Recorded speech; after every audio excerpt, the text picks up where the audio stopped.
The meatloaf is a humble food.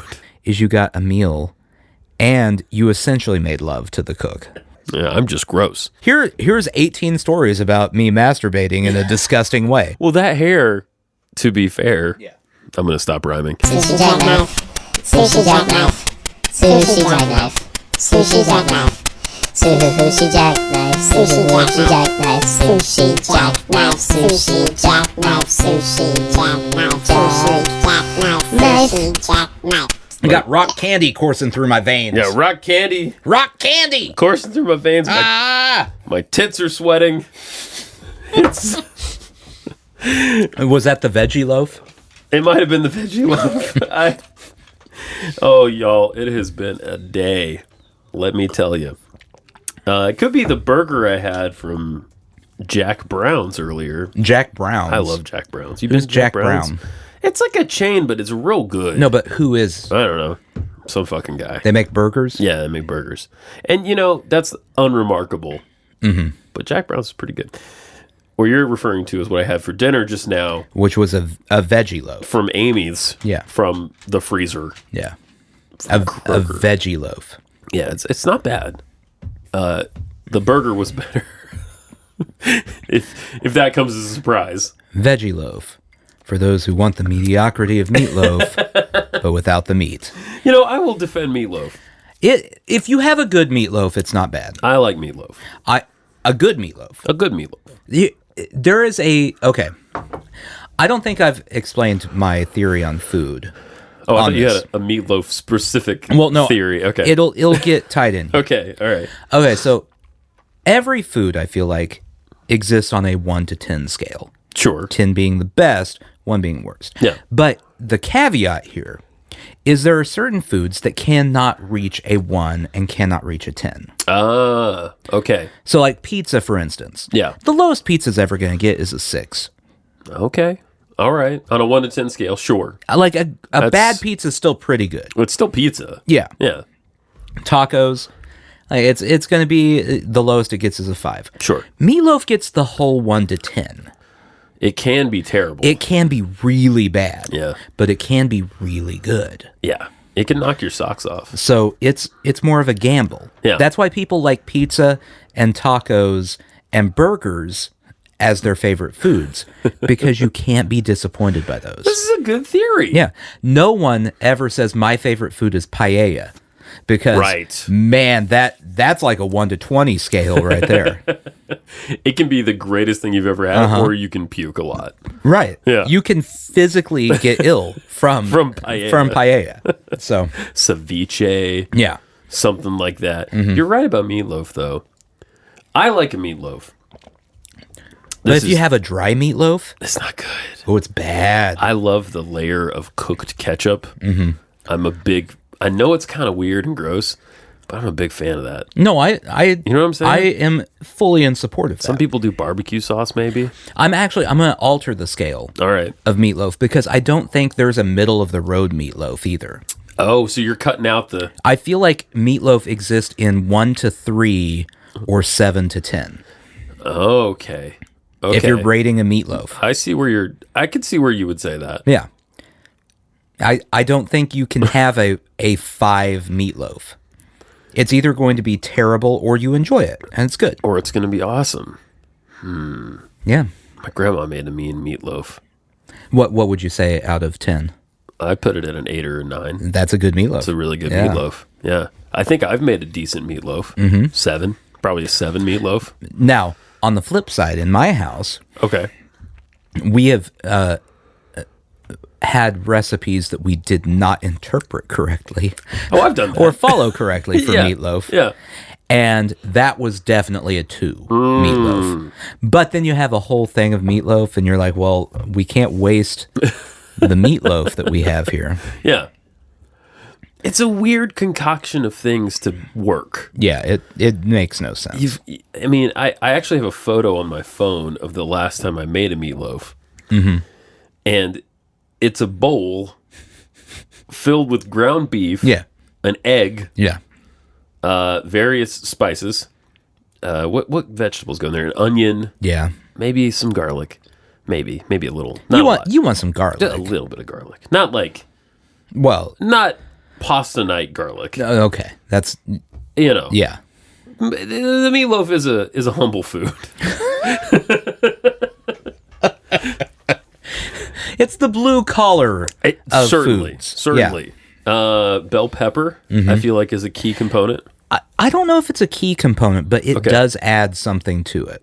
You're more likely to get into that 7 to 10 range if you got the bell pepper. Got the green bell pepper in there. Yeah. Diced up. Everything diced. Yeah. Yeah, if you have big hunks of anything, get out. That's not meatloaf. No. It's not loafy. No. It's like a I don't know, a stir fry that Just imagine eating a meatloaf and getting just like an inch-long hunk of onion. Oh, that would be terrible. it's not right. That's not how, it's a very consumable food. Yeah. Yeah. The only thing you should be pulling out of your mouth, because it's too big if it's a meatloaf, is one of your grandma's hairs. Right. Because that's bound to get in there. But the meatloaf is so good, you don't even care. It's your grandma. Yeah. You spawned from her. I think that's the ultimate compliment of food. If you get a hair in it and you're like, I mean, I don't care. there's probably only one in here. That's fine. I'll just keep going. There's probably only one in here. Like, have you ever bought food, like gotten food from a restaurant? Yeah. And there was a hair in it, but you're like, yeah, I'm still going. Most of the time. Yeah. I this might be a little embarrassing to admit. I'm not, unless it's like a pubic hair. Yeah. And obviously a pubic hair. We all know what they look like. Everyone's are pretty much the same. Yeah. Assuming the curtains match the drapes or whatever. Right. Didn't understand that phrase for a long time, but now I get it. Unless it's a pubic hair. Yeah. I can pretty much handle it. Well, theoretically, they clean it. Yeah. Regularly. Yeah. Yeah.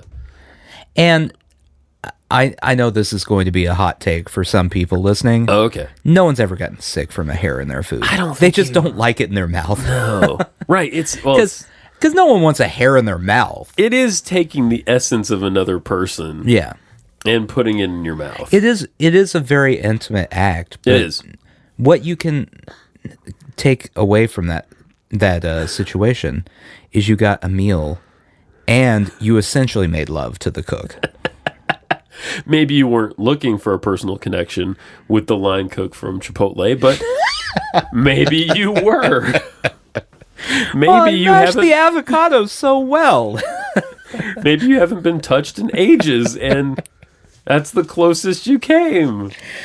Yeah, we the last time I can think of this happening, we had euros from, I can't remember where it was at.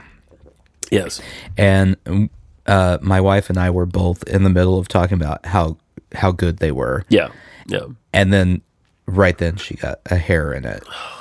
And I'm like, it's still pretty good though. Like in the tzatziki and everything. Yeah. It's still pretty good though. Yeah. So you just pluck it out and go. You just keep going. Yeah. We have in our neighborhood, Nolensville Pike. Yes. I'm familiar. The Woodbine Strip. There's change happening now. A lot of little businesses that were there are leaving. We had that antique shop.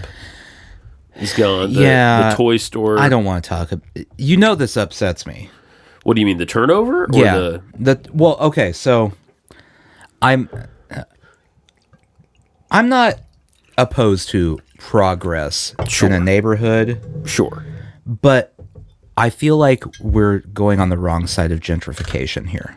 Okay. Where it's not just progress, it's we're running out all of the local things and eventually we're going to have a crumble cookie replace them. Yeah, that does make me sad a little bit. Now, crumble cookies are good. Don't They're get me very wrong. good. But Actually, we have a friend that works at Grumble Cookies. it's just, it's a chain. You guys remember Michael from episode 200? That made us weird drinks? Michael works at Crumble? Works at Crumble Cookie. I didn't know that. Yeah. He loves it. I mean, they're good cookies. They're very I'm not knocking their business at all, but I don't necessarily want one in my neighborhood. Yeah, I don't either. It does something, I feel, to your neighborhood. I'm concerned because we've got like a Peruvian restaurant. Yes. I don't want them to go away. This is what I wanted to get to. Yeah.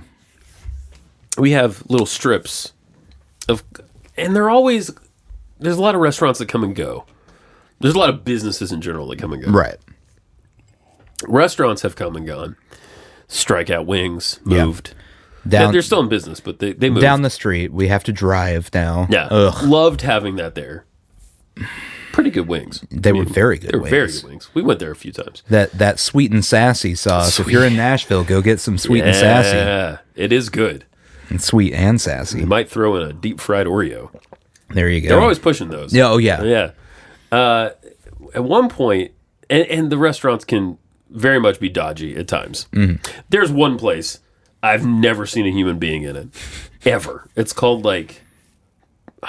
it looks like Parisian or something cafe, but that's not what it is. It's something. I know which one you're talking about. And it's one of those that you look at and you go, real business or drug front. That's exactly what I was thinking. I've never seen anyone there. I'm not sure the hours are posted. Right. There are clearly tables in there with tablecloths on them, but I don't know. The lights are never on. It's where they run an underground fight club. Right?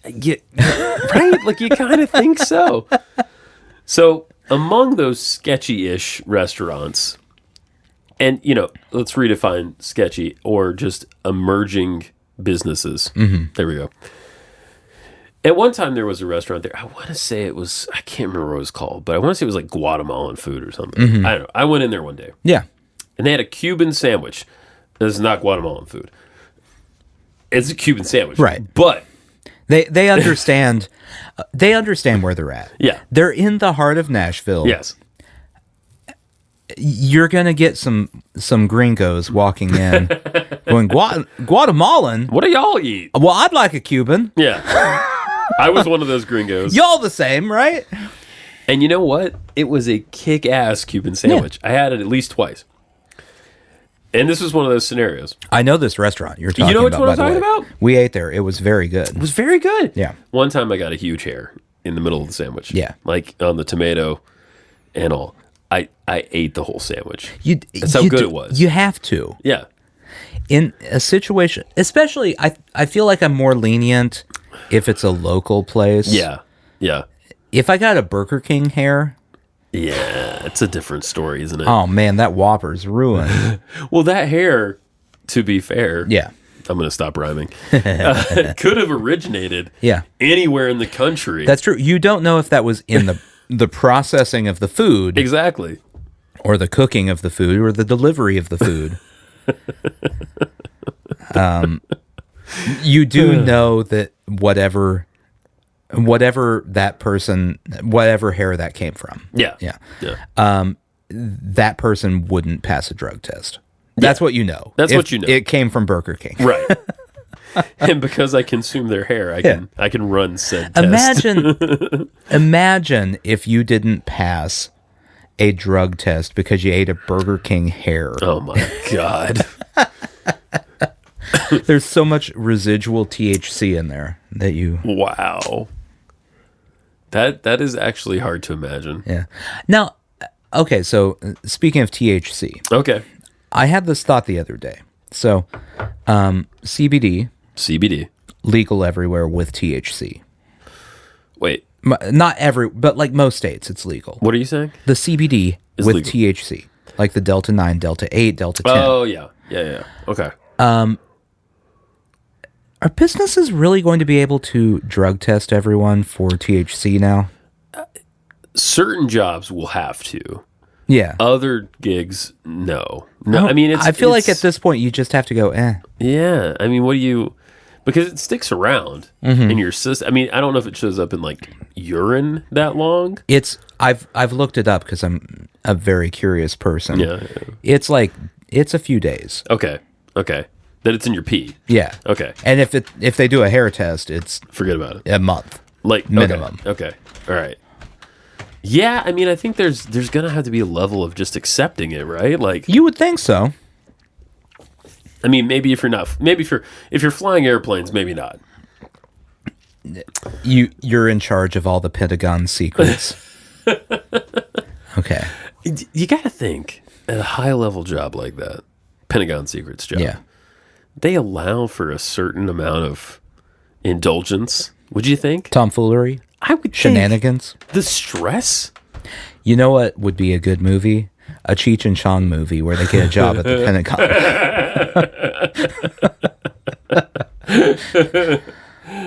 I'm trying to come up with a title, but I got nothing. My brain just keeps going up in smoke, and I'm like, yeah, they made that movie. Yeah, that's the one.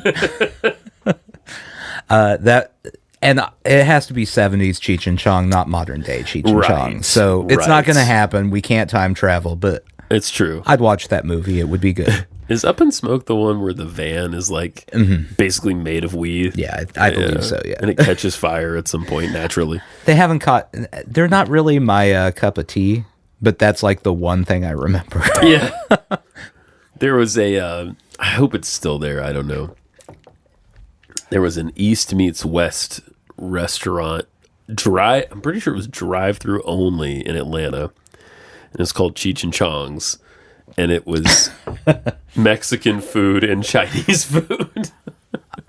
I really like that. Isn't that great? I mean, I never ate there. Right. But it's kind of on, I wish I had. It's kind of on the level of Munchies. Do you remember Munchies here? I remember it being a thing. It's like, the tagline for Munchies is, where you go when you've got the munchies. So I feel like, pretty subtle. Yeah, I feel like Cheech and Chong's is on the same level. Let's see. Cheech and Chong's. And as far as I know, it's the only one. I don't know. And I don't know if it was like a deal they did or what. It doesn't look like it's still open. That would be my guess. Yeah. I like that idea a lot. You know what? That's something more restaurants need to embrace. I'm going to call it the KenTacoHut effect. Yeah. Just give me all the options. Anything, I don't know what I'm going to want when I show up. Right. Well, we may have spoken of this before, but we have the Assembly Food Hall. Yeah. Food court. It's a food court. Yeah, we did speak of this. Yeah, we did. We went court. all the way through that. It's a food court, and they're not tricking me. It's a great place to go. It is. Because in a food court, you can get any number of things. Mm-hmm. It's sort of like that, but like condensed into one restaurant. Yeah. Yeah. I like that idea. But see, the thing that's disappointing about the KenTacoHut is KenTacoHut. Well, first off, what's disappointing about the KenTacoHut is where you're at.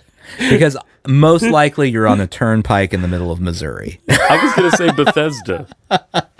That's not great either. Isn't that in Missouri? Isn't there a Bethesda, Missouri? Yeah, it's not. Oh, man. Now, I wonder if there's a KenTacoHut in Bethesda, Missouri. I'm looking this up. The thing that's about a KenTacoHut is one of those, either KenTaco or Hut, is going to be disappointing. That's true. So the Hut, by the way. Yeah. The Hut's the disappointing one. Well, because it's the personal pan pizzas that have been in a warmer. Yeah. Or it takes extra time to get it for some reason. Yeah. The KenTaco part, it's limited menus. Right. But the chicken's going to be chicken. And the tacos are going to be tacos. It's that personal pan pizza. Disappointing. Bethesda. Oh, I'm thinking Maryland, not Missouri. I mean, same place. But as you were saying, it's become a joke. Yeah. No one goes, hey, let's go to the KenTacoHut. Everyone ironically goes, let's go to the KenTacoHut. The other one I've seen, which is a rarer find, is the Long John Silver's / A&W. Oh, yeah. No, I had one of those in Olathe when I lived there as a child. Yeah. It makes no sense. However, I'm going to defend it, and here's why. Okay. Number one, living in Nashville, we have no Long John Silver's.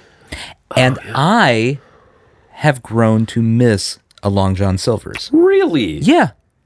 We have a Captain D's. Not the same thing. Long John Silver's, terrible, but kind of good. I think the same thing of Captain D's. Okay. I think this is based on where we were raised. Right. Yeah.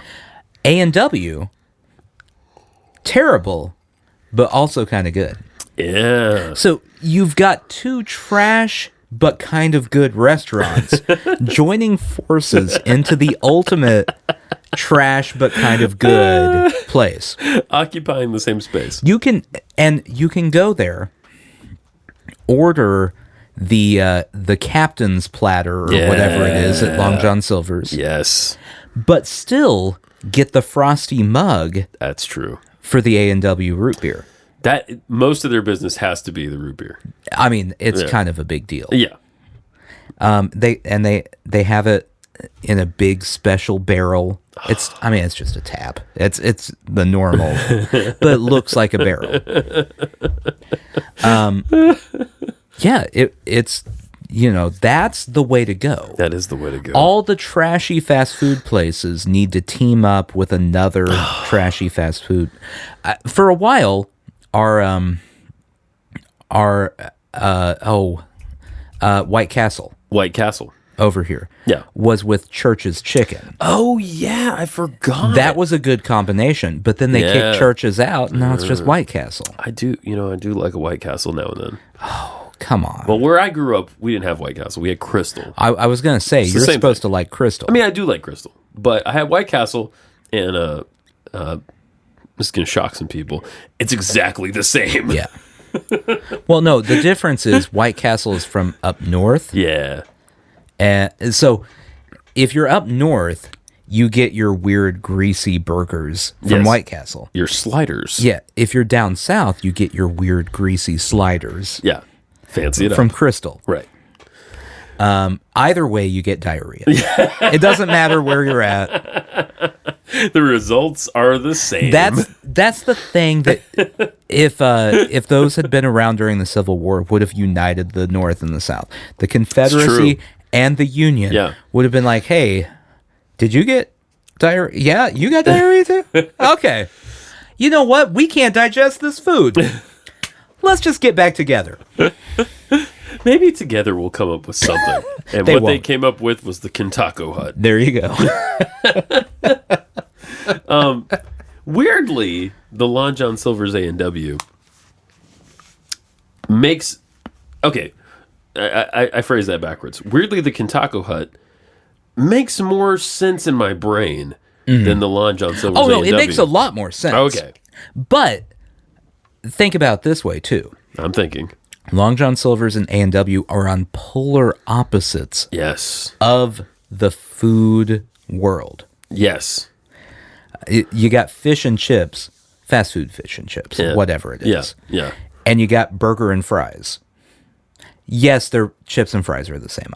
I know. But they're different foods. They're as far away as possible.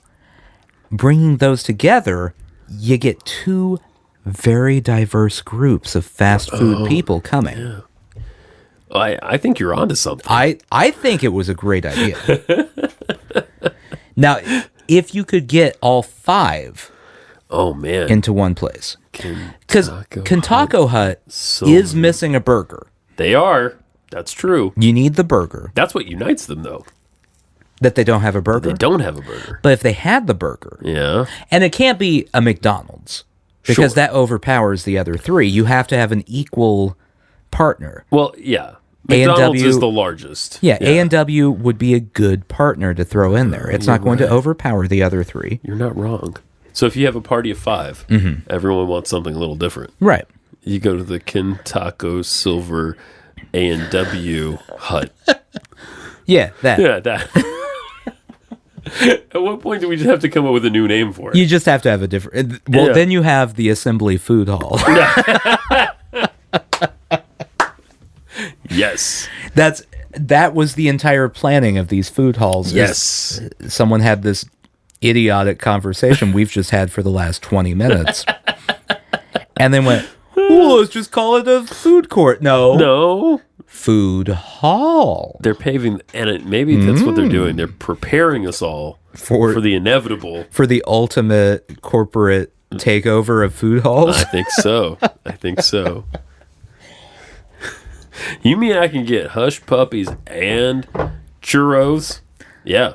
That would actually be, oh man. Think of all the different combinations. That, number one, that sentence made my cholesterol go up like 200 points.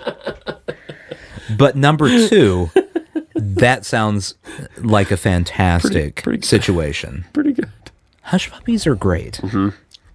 They're grease receptacles. Yeah, that you get to eat. They're the unsung heroes of any fast food place. I agree. You ever notice when you go to Burger King? Not to change the subject. Yeah, it's a veer. I'm not changing. No, it's we're very, very into the weeds on fast food. Go ahead. You often get an onion ring at random. Yeah, thrown into your fries. It's a nice little treat. It is nice. It's a little surprise for you. McDonald's does not have onion rings. Mm-hmm. Yeah, McDonald's doesn't like treats or surprises or fun things or good food. That's right. They like uniformity. Right. That is their main goal. Yeah. Can I tell you a controversial opinion I have that's going to offend at least half of our listening audience? Let's alienate some people. The McDonald's French fry? Yes. Not that good. And people I know are enraged right now. I would rather have the Burger King French fry. You know, I'm gonna put myself out there on a limb with you, a limb that might snap and kill us both. They're not as good as everyone thinks they are. They're really not. Somehow they get cold in 45 seconds. You know what I think that is? I think it's because they're so thin. Yeah. They don't have enough mass to hold on to the heat. You want some pillowy potato mush. Yeah. And there's not any of that. Yeah. No, a hot, fresh Burger King fry with a couple onion rings accidentally in there. Oh, yeah. Accidentally on purpose. Is a nice thing. And Arby's fries beat all of them. Fuck yeah. People think I'm gross. People in my life. About fries or just in general? Well, people think I'm before we came down here, we do have to stop here. Yeah. Your daughter was telling us that if we groomed, we would look like respectable gentlemen. Men. Yeah. And said that you would look was not dapper. Not dandy. No, it was something very essentially handsome. Handsome, yeah. If you had 24/7 grooming. Well, we had accidentally introduced the term metrosexual to her, which is out of usage. So, best that we can tell. Well, we have to talk about this for a second. Yeah. Is it out of usage? I haven't kept up on the usage of metrosexual. It seems like a way. It seems like a transitional phrase. Yeah. Term that people of around our age and maybe a bit older were using as a way of saying, well, it's sort of an emasculating term, isn't it? It's a very emasculating term, but really, when you break it down, what it means is they don't use Axe body spray; they use cologne. This is basically a man, probably a straight man. Yeah. Because if he was gay, you would just say he was gay. Right. But a straight man who cares for his appearance. Yeah. More than other straight men. And the bar is low. No, it's very low. Very low. Like, they use shampoo. Yeah. I mean, the beards came in, and I feel like that might have killed it a little bit. That killed the metro. Am I a part of killing metrosexual? Yeah. Well, you can be very dapper with a beard. That's true. But you can't be a metrosexual with a beard because you have a beard. I think that's what I'm saying. That is true. Oh, and the reason people think I'm gross is because I like Arby's. Like, I like the fries. Well, everything. But the fries. The fries are great. Curly fries. Yeah. No, they have crinkle fries. That's garbage. If you ever go to Arby's and get crinkle fries, you're a disgusting human being. Get the curly fries. Yeah, I'm just gross. Anyway, back to metrosexuals. Yeah, metrosexual. And it's the weird thing about the word, it has nothing to do with their sexuality at all. No, what that word actually implies is they want to fuck a building. Like they would like to fuck a metropolis. They want to fuck a city. Yeah. Yeah. Not people in the city. No, the city the itself. actual city. Like, they want to find a drain pipe in a building. Just go to town. You know what's weird? This is weird. This is a weird tie-in. I've been watching these on HBO Max. Been watching these DC superhero animated cartoon movies. Okay. And there are a lot of them with this character, John Constantine, who you may have heard of. Keanu Reeves did a movie. It's not well regarded. I vaguely remember this movie existing. So John Constantine is actually a blonde British guy who's a chain smoker and a horrible alcoholic who fights demons with magic. Okay.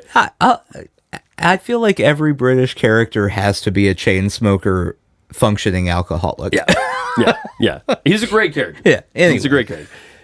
One of the films I watched recently, I think it was John Constantine, City of Demons, I think it was. He fucks the spirit of Los Angeles. There is a human embodiment. Actually, I think it can possess various humans. Okay. So the spirit of the city of Los Angeles possesses a woman, and he has sex with this woman. Right. That seems so. John Constantine's a metrosexual. I guess he's the only metrosexual. I guess that's what I'm saying. Yeah, he's it. He's it. So it chose a woman and possessed that woman, or it became a woman. No, it's sort of like a spirit. Okay. And throughout the film, I was just going to ask, like, is the city of LA hot? I mean, but if it's choosing a woman, it's going to choose a hot woman. Oh, it definitely did. A cartoon hot woman. Yeah. Like, you know what city? I mean, there are a bunch of cities that wouldn't, if they were, man or woman. Bethesda. Yeah, well, I was going to say, like, Philadelphia. I mean, Philadelphia could be hot. Don't put it past Philadelphia. Philadelphia's not going to be. The spirit of Philadelphia could be smoking. Pittsburgh. Okay, maybe not. Yeah. I think we can agree on that. St. Louis. Average. St. Louis maybe kind of down home. Yeah. And more of a city you marry than... Right. You want to take St. Louis home to meet the parents. In Bethesda. Yeah. But you don't... it's not like the dream body for a city, Atlanta, though. Yeah. I mean, hot Atlanta. Yeah. Not for nothing. All right. Yeah. Nashville. Needy. Yeah, but, very needy. But attractive. Love me. A lot of hats. I can't do it That's true. I can't do it with the fucking hats anymore. People come to this town. Yeah. They buy stupid fucking hats. And boots. And insist on wearing them. Okay. This is a pro tip for anyone thinking of vacationing in Nashville. Yes. There are places everywhere saying you can get 3 pairs of boots for the price of 1. Yes. They just mark their boots up to 3 times the price. Amen, brother. You're just paying for 3 pairs of boots. Please stop buying them. My wife and I played a game for a while when we moved here. Yes. Called Tourist or Belmont Student. When we would see a girl wearing cowboy boots and shorts. Yeah. It's a hard game to play. It's a hard game to play. Because they dress the same. It's very hard to tell. Even more specifically, you could say like Belmont Music Industry Studies student. Yeah. They all buy their boots from the same place. It's true. They all have to have their cowboy boots with their Daisy Dukes when they go out. Yes. It's it's a sad place to live sometimes. A lot of times. There's a lot of I think Marty Stewart, country music's Marty Stewart, has a great song, and I can't remember exactly how it goes, but it's about all the broken dreams that litter Broadway. There are a lot. And there are quite a few. Yeah. Yeah, it's gotten to a point, and maybe I'm becoming too sympathetic to live here. Okay. Where anytime I go somewhere, and there's like a 30-year-old country singer you've never heard of. Yeah. Playing the generic country music that they would play. And it sounds fine, but it doesn't sound great. Right. It just gets a little depressing. Because they're going for it. Yes. And they were probably the best singer in their hometown. Oh, most definitely. Yeah. But being the best singer in your hometown and then moving to a city full of people who were the best singer in their hometown. Right. Well, that happens, and that's sad. Yeah. But then you also have truly talented people I've met, and it just never happens for them. Yeah, there's the element of luck. Yeah. Luck is like with just a slightly different twist of fate. Yes. Brad Paisley would be one of those people I was pitying. He absolutely would. Yeah. Yeah. But he got discovered. Just randomly got discovered, I'm sure. And here we go. And sure, you can sit here and say, well, he can play that guitar real good, but there are a zillion people in this town. I guarantee he cannot play the guitar better than some of the people who are toiling away. Yes. And never going to make it. Right. And then you get the other people who I've met a number of who have no idea that they are so far off the mark. Yeah. And they shouldn't even be having these conversations with people about their music because all they're doing is embarrassing themselves. Well, yeah, and it's not like, listen, I'm all for experimental music and all that, but there's a certain self-awareness that comes with that. Yeah. And these people don't have that. Well, it's okay, so like I think we would agree both the music that both of us make. Yeah. We are aware it is not for everyone and it is not a mainstream. Correct. Yes. We both know neither of us are trying to be the next Brad Paisley, for example. No. Or anything even anything commercially viable. Right. But if one of us went, I could make music like Harry Styles. Right. Then we have a problem. Yes, we absolutely have a problem. We absolutely do. Yeah, it's the country version of that everywhere. Yes, exactly. Exactly. Oh, Harry Styles. Harry Styles today would be considered a metrosexual. He would. Except for, like, maybe Harry is into everything. It's hard to tell. Mm-hmm. People used to say AC/DC. I understand that's offensive now. But I think it's a very nice descriptor of what it is. There you go. Yeah. So I don't know enough about Harry Styles. Well, and I don't actually know that he's AC/DC. But I do think Harry Styles really likes publicity. He's very good at it. Yeah. Yeah. There are certain people who wear dresses and whatnot in photo shoots. Yes. That you're like, okay, well, they're doing it because they do that. This is who they are. Yeah. Yeah. And then there are other people. Okay.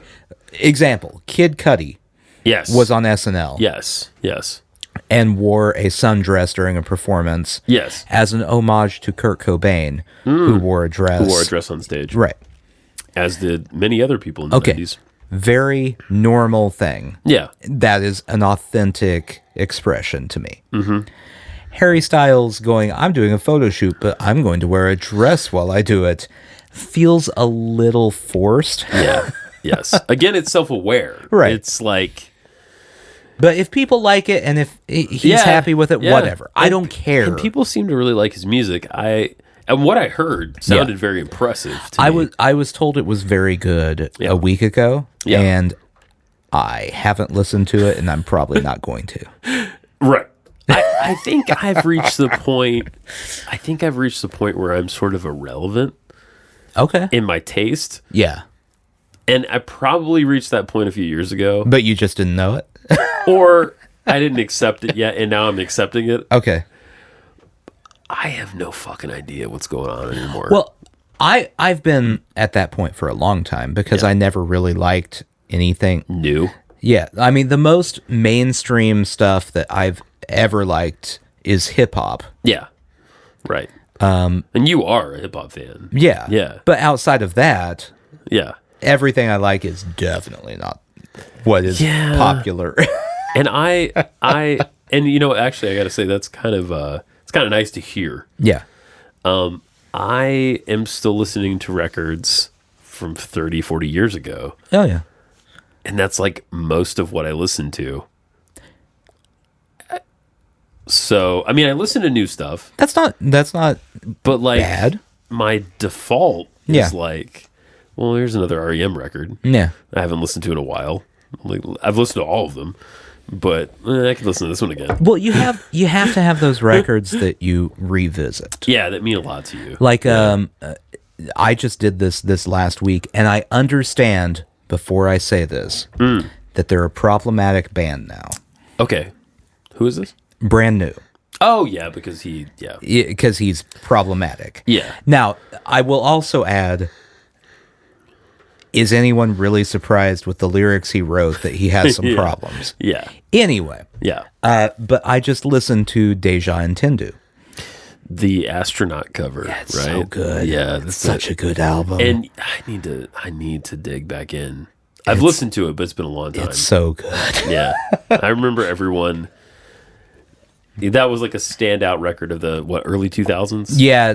What I think it was 2003. Sounds right. I just looked it up. Is the only reason I know this. Yeah. Yeah, I mean, you listen to it, and number one, the first takeaway should be, oh, yeah, no, we should have known he had a lot of deep-seated issues based on everything he wrote on this album. Right. He has a song where the first part of the chorus is, call me a safe bet, I'm betting I'm not. Yeah. Doesn't sound like he's in a great mental headspace. The writing is on the wall. Yeah. But the other thing is, it's such good songwriting. Or the album after that. I don't know the one after that. The Devil and God Are Raging Inside Me. That's a great title, but... Yeah. The song Limousine. Okay. It's one of the ones where it's not him having a problem. Oh, okay. Someone else is having a problem? Right. It's a song about a true story where I'm trying to remember all the details of it. But a mom with her two daughters were on their way somewhere in a limousine. Okay. And the limousine got hit, just blindsided by a drunk driver, killed one of the daughters. Oh, man. And so it's a song about that. Wow. If you can listen to that song and not feel something, you're dead inside. It makes me think of Conor Oberst. Yeah. And your wife and my wife, I didn't go. I should have gone. You missed out. I did miss out. It was a good show. Went to see him over a year ago now. Yeah, we went and saw Bright Eyes at the Ryman. Yeah. Here in town. The writing is so on the wall. I mean, and he's not accused of like hurting women. Well, he has been accused. Has he been accused? I don't know if I told you this or not. Okay. He's like the one incident of the Me Too yes, I do remember movement being bad. Yes, because he got accused falsely by someone, and it was demonstrably not true. Yes, because he wasn't even there. He was not in the city at the time she said any of this happened. I do remember this now. I do remember this. But he's another one where it's like he's not hurting women, but like he's got problems. Oh yeah. And if anything happens where so I have a weird line on this one. All right.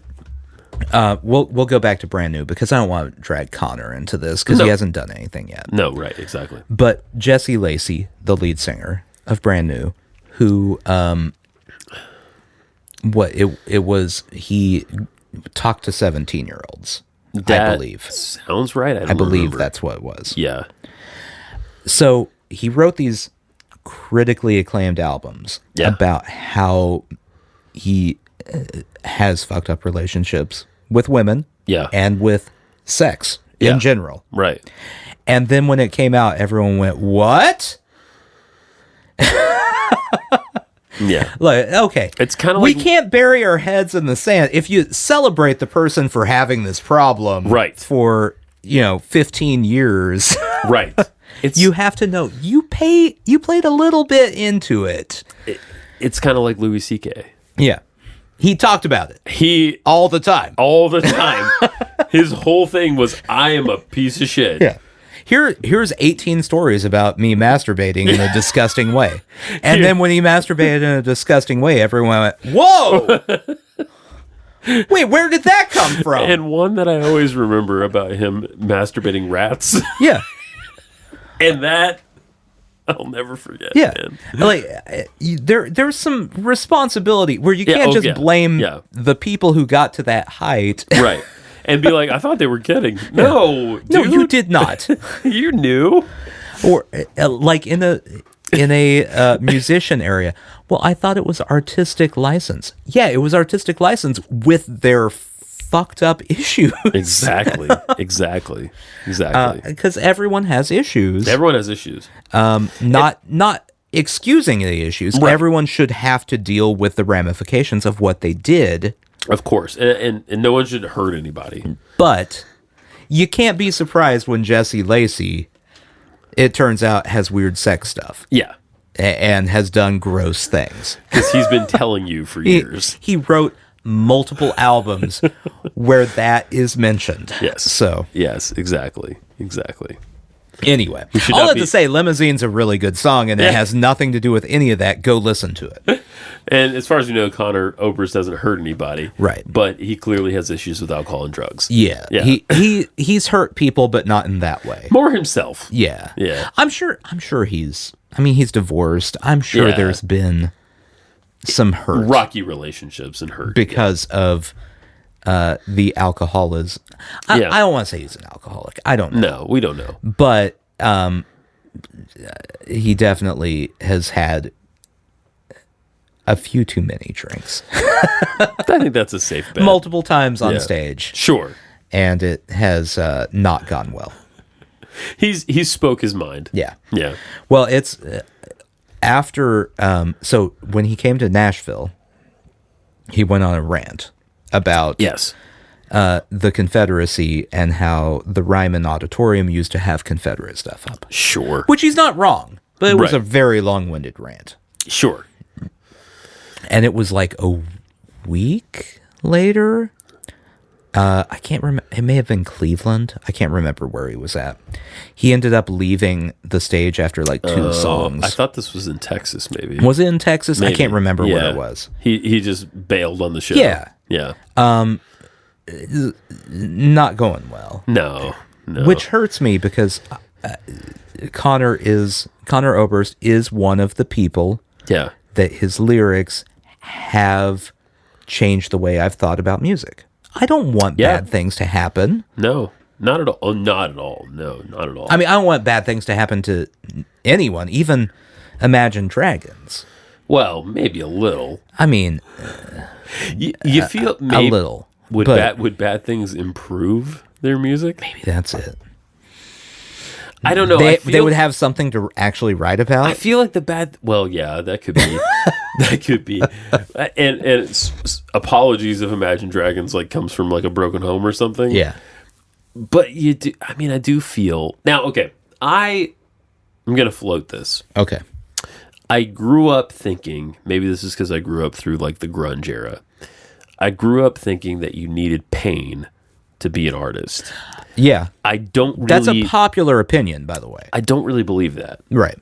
I think a lot of great art has been made by well-adjusted, healthy people. Mm-hmm.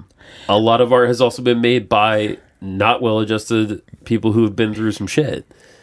Both are true. Yeah. I don't think pain is required to make great art anymore. I don't think it is. I think it depends on the art you're making. Yes. So...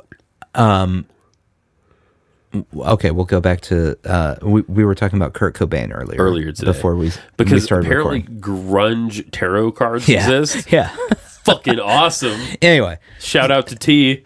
Kurt Cobain. Yeah, would Nirvana songs be any good? Yeah, if he was writing from a place of contentment and happiness. No, it depends what you're trying to write. Exactly. Well. And I mean, I think you can make the argument that you can't separate the two. No. Like, you would not have something in the way if Kurt had not been through a lot of pain. I don't think you have to go through the pain to make the music. Right. Or I mean any art.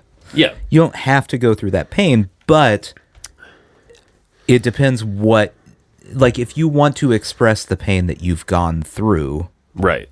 That's the perfect outlet. It's it's cheaper than therapy. Yeah. It might actually make you money. Yeah. Maybe.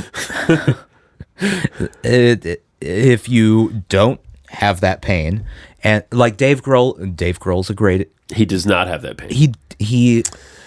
I just listened to his autobiography. Oh yeah. I didn't read it. Right. That is a guy who enjoys his life and expresses joy at everything that has happened in life. Yeah. And the Foo Fighters music does the same thing. I don't love it. I don't love the Foo Fighters, but that's just not my personal taste. It works. That's another artistic avenue. It clearly works. And so, well, and I think, I always defend the first couple Foo Fighters records. Yeah. Like the first two. But it's hard not to see those records as him processing what he went through with Nirvana. And then as he aged, he had a family, whatever. Right. The music has gotten worse. Worse, in my opinion. But yeah, me too.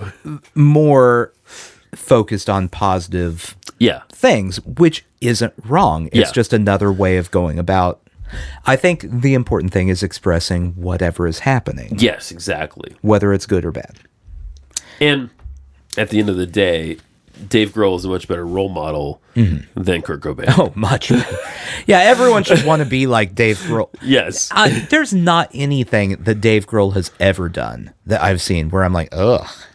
Yeah. I mean, even to the point, so in Kansas City, when I, growing up, Topeka and Wichita were right there. The Westboro Baptist Church showed up at all sorts of things protesting. Yeah. For those who don't know, it's a group of quote Christians. No one owns them. They're not a part of a denomination. They are so anti-gay that all of the church denominations went, whoa, whoa, whoa. We can't be tied to that. That's ridiculous. But they protest. God hates fags, all that stuff. Yeah. Pardon my language. But this is important. This is what you they have say. To know. Yeah, this is what they say.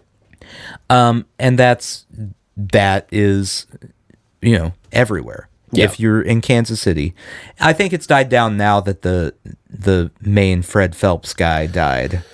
Oh, a little bit. Dead. Yeah, he kicked it. He's burning in hell next to Hitler. Cool. Yeah. Anyway, getting that pineapple up the ass every day. Little Nicky.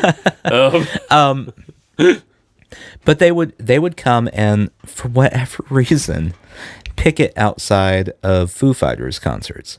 What? They chose random things that happened. Anyone big, they're like, yeah, you like homosexuals. And you're, okay, yeah, they're fine. Yeah, I mean, like, it's not like no one that I'm aware of in the Foo Fighters is the Foo Fighters didn't pull a Macklemore and marry a bunch of gay couples at the Grammys.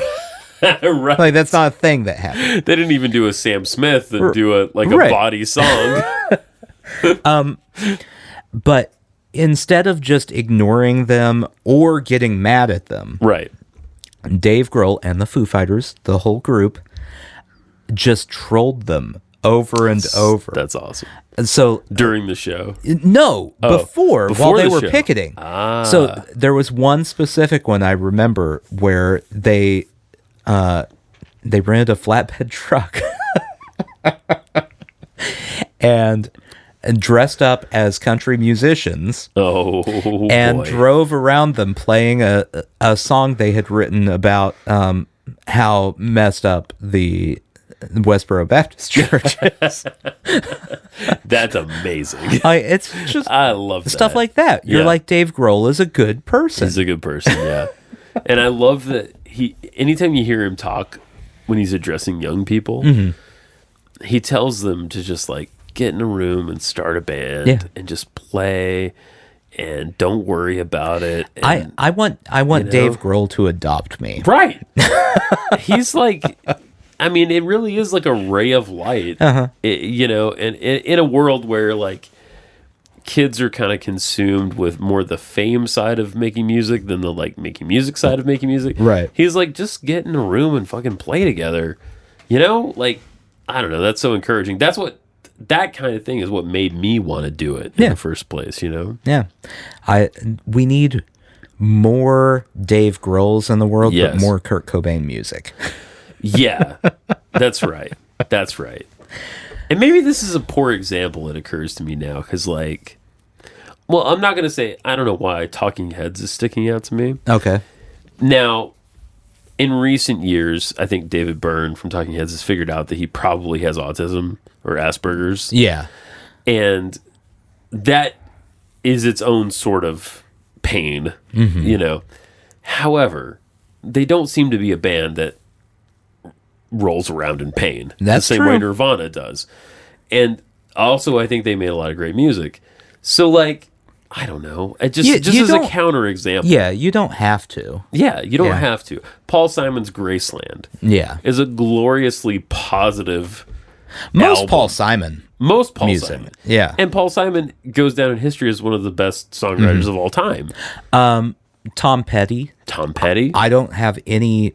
I don't feel like I've ever heard a Tom Petty song that is drenched in pain. No.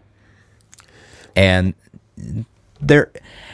Tom Petty needs more attention paid to him. Yes. Because those are the simplest songs ever written. Yes. And they're so good.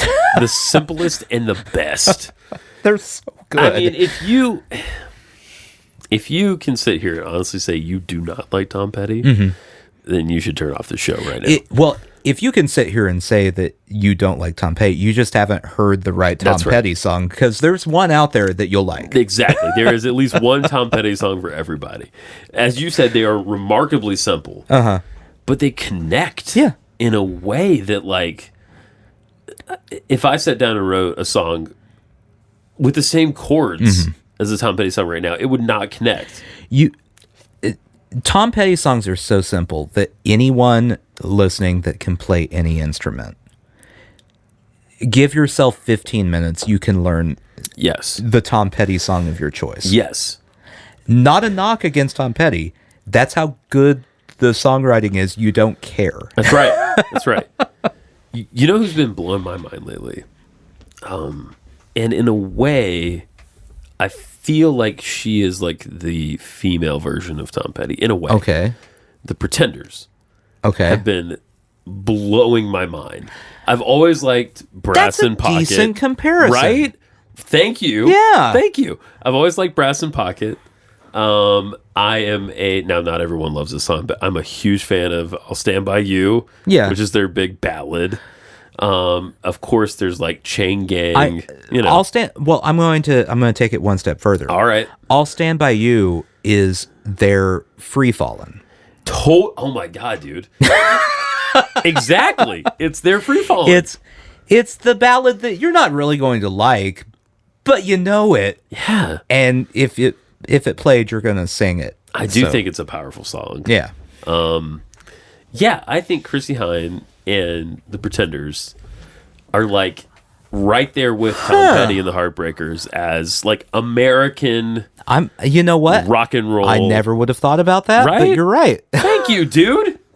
Thank you. I'm going to co-sign this. All right. It's right here on this podcast. The Pretenders are Tom Petty. Yes. And it might be just because the algorithm plays them back to back for me a lot. That makes sense. But there we go. The robots agree with us. The robots agree. And really, yeah. As long as we're pleasing our AI overlords, isn't that the main thing? Well, more and more, I think that's what we're supposed to do. That's what we have to do, or they're going to get us. Yeah. It's very important. It is, not to go on another tirade, but it is so important. You don't want the robots mad. The number, yes, you don't want the robots mad. Again, one more depressing thing about this town is the number of conversations I've had with people about the algorithm as it pertains to their music and their stardom, if you will. The number of people. So what do you tell them? I don't tell them anything. I just listen. They're just telling you what they think the secret is? They're telling me because I don't know enough about it to even begin. Okay, well, this is my assumption. Yeah. If you want to trick the algorithm, you either spend a bunch of your money paying people to listen to your music. Sure. Or your label spends a bunch of their money paying people to listen to your music, and that's how Post Malone's happen. I don't know that for a fact, but it's my guess.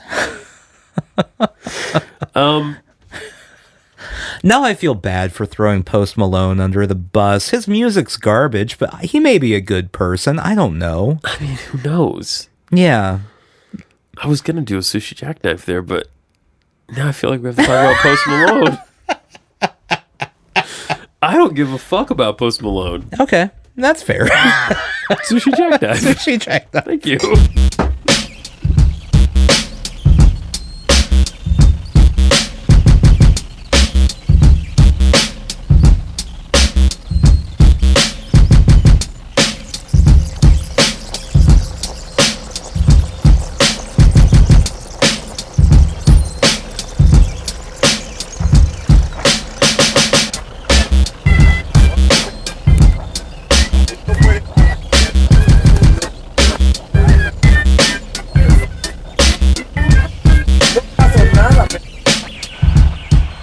All I knew is that he used to be Malone, and he's not Malone anymore. Well, he was previously now. Malone. Now he's post Malone. Yeah, and this is just for Roy. He was recently in Kansas City, and he saw a guy with a giant Kansas City Chiefs tattoo on the back of his head. Mm-hmm. How do you feel about that? Ooh, you know what? As a Chiefs fan, I do not okay that. Very good.